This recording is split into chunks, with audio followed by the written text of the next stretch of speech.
Welcome back, friends.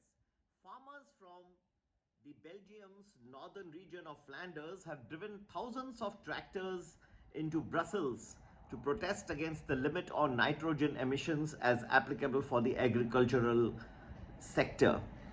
So there are targets that have been set for the agricultural sector, nitrogen emissions, and farmers are protesting that. So Brussels has been completely chock-a-blocked. Some time back we had seen it in Delhi, but now we are seeing it in Brussels. And friends, this is definitely a question because here we have the farmers. They are carrying tags like proud to be a farmer. And the world is watching Brussels as it is completely blocked at this point of time. This week is very important for global stock markets.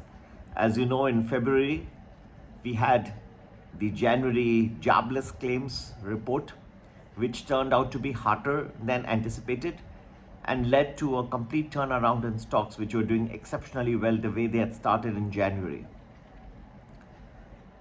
I had mentioned many times that don't go by January. Many people say, so as goes January, so goes rest of the year.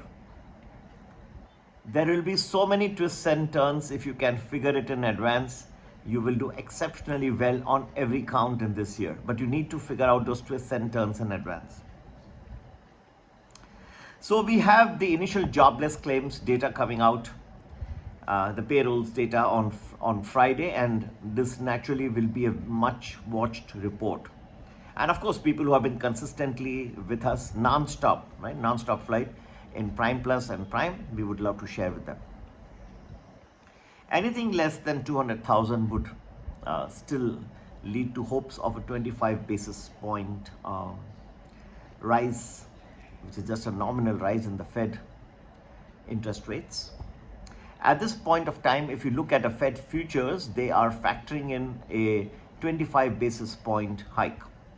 So if any piece of data on the jobless claims firm comes up stronger than anticipated, then you may see the probability of a 50 basis points hike at the next FOMC meeting on the 21st and 22nd of March being very much on the table.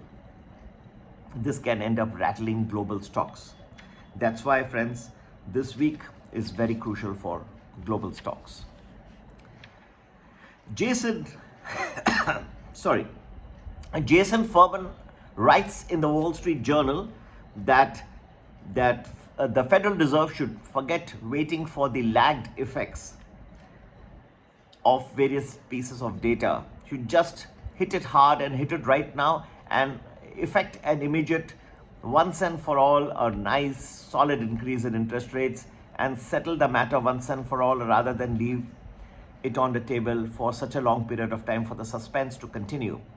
That said, but Jason, do remember that inflation has come down quite a bit on every metric that you can take into consideration, the CPI, the PPI.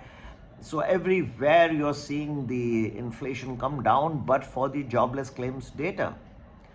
Now the payroll data is very, very crucial because that indicates that the economy is continuing to be hot, that the employers are hiring. That means it is still not sensing a recession. Yes, there have been lots of tech layoffs, especially high profile, but even those take time to reflect in the jobless numbers. Whether they will reflect in this series, yes, we will cover it in our Telegram packs.